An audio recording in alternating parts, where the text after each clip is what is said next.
লাগাতার বিরোধিতার জন্য আমি 25 বিঘি জায়গা সাধারণ মানুষের কাছে এখনো ওপেন করিনি।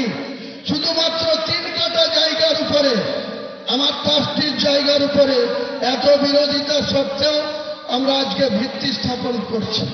25 বিঘা জায়গার মধ্যে ইসলামিক হসপিটাল হবে, বিশ্ববিদ্যালয় হবে, পার্ক হবে, হেলিপ্যাড হবে এবং একটা মুসাফিরখানা হবে।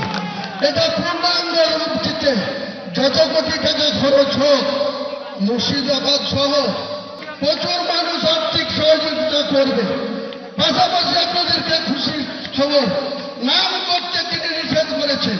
এই ইন্ডিয়ারই একজন মুসলমান আগামী 1 মাসের মধ্যে 80 কোটি টাকা আমার এই সংস্থাকে দেবে। 80 কোটি টাকা তার কোম্পানি থেকে 80 কোটি টাকা আমাদের এই সংস্থাকে তিনি বাবরি মসজিদ এবং আমার ট্রাস্টিকে সহযোগিতা করবে। ইনশাআল্লাহ টাকার